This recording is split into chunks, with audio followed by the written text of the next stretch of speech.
चांदवड तालुक्यातील मेसनखेडे येथे मेसन्या डोंगरालगत कारभारी कहे यांच्या शेतात गट नंबर 204 मध्ये मेंढपाळ कारभारी चिमा जाधव राहणार कोटबेल तालुका सटाणा हे मेंढ्या चारण्यासाठी 8 दिवसांपूर्वी येथे आले आहे। काल दिनांक 23ला सायंकाळी 4 वाजता मेसन्या डोंगरालगत असलेल्या शेतात कारभारी जाधव मेंढ्या चारत असताना त्यांच्या समोर डोंगरातून मादी जातीचा बिबट्या आला। मेंढ्यांवर झडप घालून जाधव हे आरडाओरड करेपर्यंत मेंढीला बिबट्या डोंगरात घेऊन गेला। बिबट्याने गळ्याला धरल्याने मेंढीचा जागीच मृत्यू झाला। माणसे जमा झाल्याने बिबट्या मेंढीला मृत अवस्थेत सोडून पळाला। या परिसरात बिबट्याच्या दहशतीने खळबळ उडाली आहे।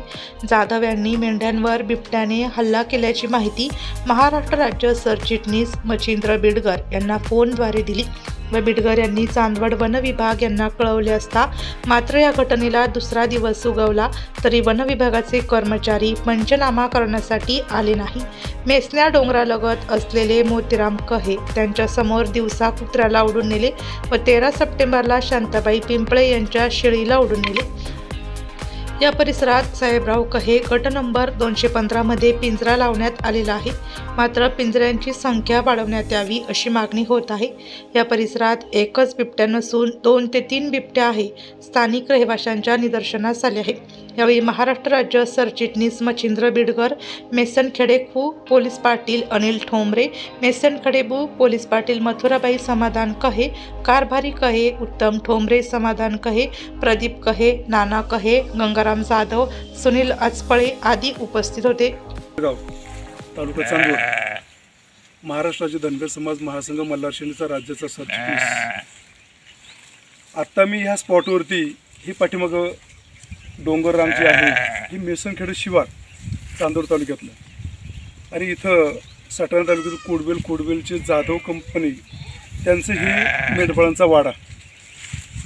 काल 4 वाजता मेंढरं चरत असताना त्या डोंगरातनं बिबट्याची मादी आली आणि तिने पाहता पाहता या मेंढपाळाच्या समोरच मेंढी उचलून निघून गेली ती बिबट्याची मादी।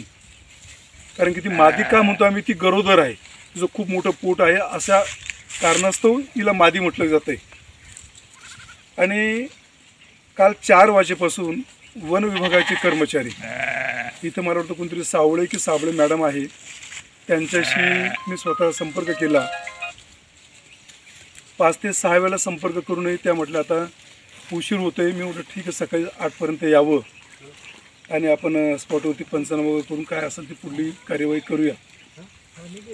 पण घडते असं, आता वाजतायत 10:30 पावणे 11, म्हणजे साधारणतः 18 साडे 18 तास उलटूनही या स्पॉटला वन विभागाचा कुणीही कर्मचारी, तो गार्ड असेल, फॉरेस्टर असेल, कुणीही इथपर्यंत पोहोचलेलं नाही।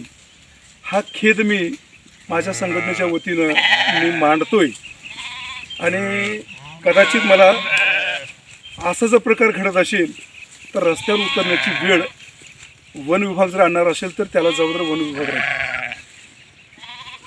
सकाळी 8 साडे 8 वाजता मी जेव्हा त्या मॅडमला फोन केला की मॅडम आपण यावं, तर त्यांनी सांगितलं की तुम्ही मला कालपासून 5-7 वेळेला फोन केला, मात्र त्या मेंढपाळाचा मला अद्याप एकही फोन आलेला नाही। मेंढपाळाला फोन केला असता मेंढपाळाने सांगितलं मला त्या मॅडम माहीत नाही किंवा आम्हाला एकमेकाचा नंबर पण माहीत नाही। पण मला एक सांगावंसं वाटतं आता की जर मेंढपाळ अशिक्षित आडांनी तो जर त्या स्पॉटवरती घटना घडलेल्या त्याने त्याचे मेंढर सांभाळायचे सव्वाशे की वन विभागाला जाऊन अर्ज द्यायचा। सावळे मॅडमचं असं म्हणणं आहे की आम्हाला पहिल्यांदा तुम्ही अर्ज द्यावा आणि मग आम्ही कार्यालयामध्ये वरिष्ठांना विचारू आणि विचारल्यानंतरच त्यांनी सांगितलं तर त्या स्पॉटवर जाऊ, नाहीतर आम्ही जात नाही। हा जो त्यांचा प्रोटोकॉल आहे, त्या सांगता आमचा प्रोटोकॉल असाच आहे। मी सन्माननीय आपले आर्यफो चांदवडचे कुटे साहेब यांनाही फोन केला तर त्यांनी सांगितलं की आम्हाला अर्ज द्यावा लागतो। असा जर तुमचा प्रोटोकॉल असेल, कदाचित ह्या मेंढपाळाच्या मुलावरती समोरासमोर एखाद्या वाघाने किंवा बिबट्या प्राण्याने तरसाने जर हल्ला केला तर ह्या व्यक्तीने त्याच्या मुलाला पहिल्यांदा वाचवायचं, दवाखान्यात घेऊन जायचं की अर्ज द्यायला यायचा. म्हणजे इथं खेद व्यक्त करतोय मी, रोष व्यक्त करतोय मी, जाहीर निषेध करतोय की अशा अवस्थेत जर तुम्ही मेंढपाळाला किंवा सर्वसामान्य शेतकऱ्याला, हे शेतकरी मंडळी, या परिसरात राहणारी हे शेतकरी मंडळी, जर कधी घटना घडली तर यांनी स्वतःला सावरायचं, त्या पेशंटला, त्या जखमी व्यक्तीला दवाखान्यात न्यायचं की तुम्हाला अर्ज द्यायला यायचं. असं तर कदाचित मला वरिष्ठांकडे तक्रारी करून वन विभागाची त्यांना मदत करतील, मला नाही मदत करणार.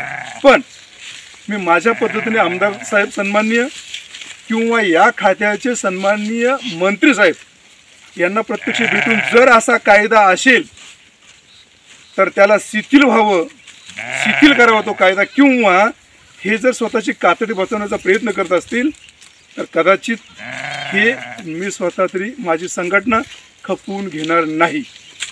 म्हणून माझी वैयक्तिक विनंती राहील, या कर्मचाऱ्यांना आता 10:30 पावणे 11 वाजता आहेत, तरीसुद्धा तुम्ही या स्पॉटवरती आलेले नाही. मी आरोग्य साहेबांना 8:30 वाजता बोललो आहे.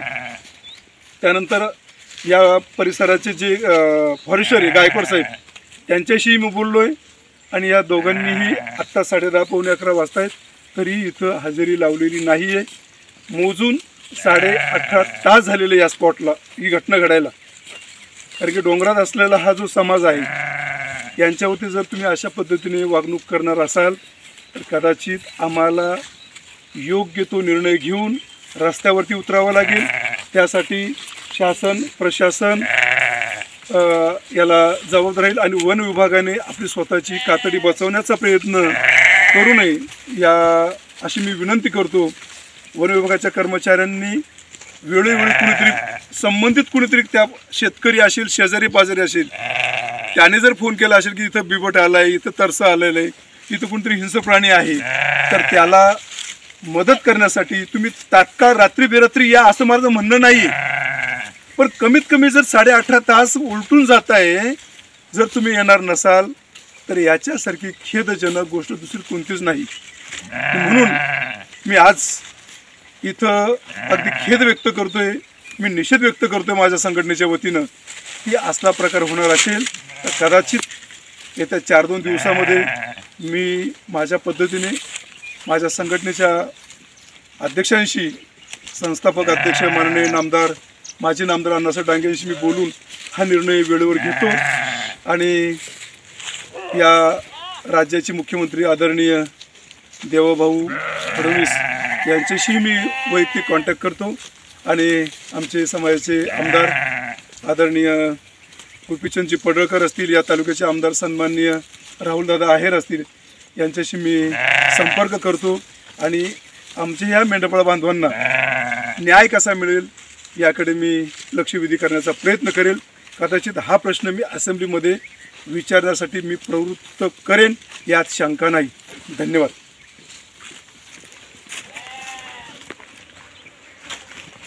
जवळ फोटो घेत